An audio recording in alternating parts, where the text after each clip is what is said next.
պետք է դադարեցվի Հայաստանում էլ պետք է դադարեցվի Ղարաբաղի շարժումը շարունակելու փորձերը։ Իմիջիայլով նոր երևույթ կա, նախկինում այդ երևույթը երբեք չի եղել։ Այսօր ես մարդկանցից նամակներ եմ ստանում այդ թեմայով։ Եվ մարդիկ ըստ ամենայնի նախ այս խոսակցության ընթացքում իրենք ընկալել են թեման։ Եվ օրինակ ինձ նամակներ են գրում խորհրդանում Ղարաբաղի դրոշների արկայության վերաբերյալ,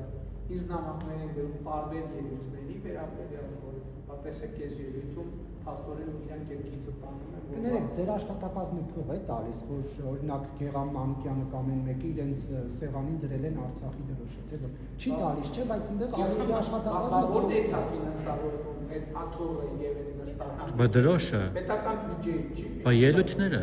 պետական բյուջեից չի ֆինանսավորվում։ Պետական ինստիտուտ է։ Հարց է ծագում, այսինքն Հայաստանի Հանրապետությունում տարբեր պետական ինստիտուտներ, տարբեր քաղաքականություններ են բանում։ Ես իմ նախընտրական վերջին հարցազրույցի լրության օր նախորդած հարցազրույցի մեջ ասացի, որ այսօր մինչև այսօր երբեմն ուզում է կառավարության որոշումների մեջ օրինակ արտահայտություններ են ինչ որ մի պահ կա երբեմն ես մտածում եմ, որ ինչ-որ մեկը հատուկ արել, բայց նաև մենք պետք է հասկանանք, որ իներցիան 30 տարիներ մեջ մտածվել է, հեշտ չի, մարդիկ դա ասում են, չեն նկատում։ Ես էլ օրինակ, նույնիսկ մեր խմբակցության անդամների ելույթը նույնիսկ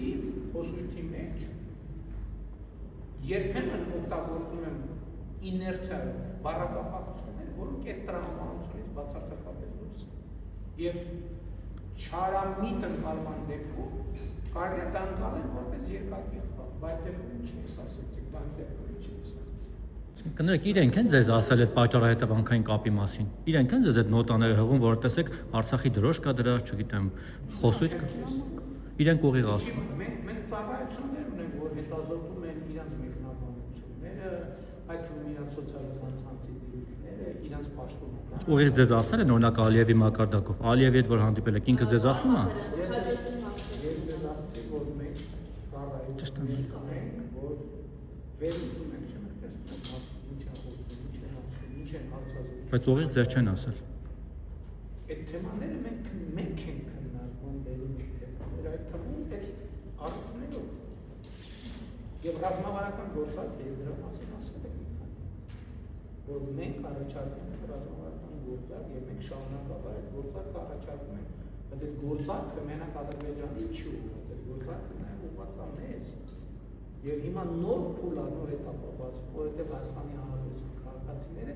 իրենց քվեարկության արտահայտել են վերաբերվում եւ սրա հետ պետք է հաշվի նստել։ Եվ սա հարց է, որին ելի եմ ասում, մենք պետք է խոսենք, հասկանանք, որովհետեւ պատճառահետևանքային կապերը եւ կոնտեքստը պետք է հասկանանք։ Այլևս խոհարված խոսելու կարիք չկա, որովհետեւ թեման բաց է եւ նախընտրական քարոզության ընթացքում բաց այդ մասին խոսելու։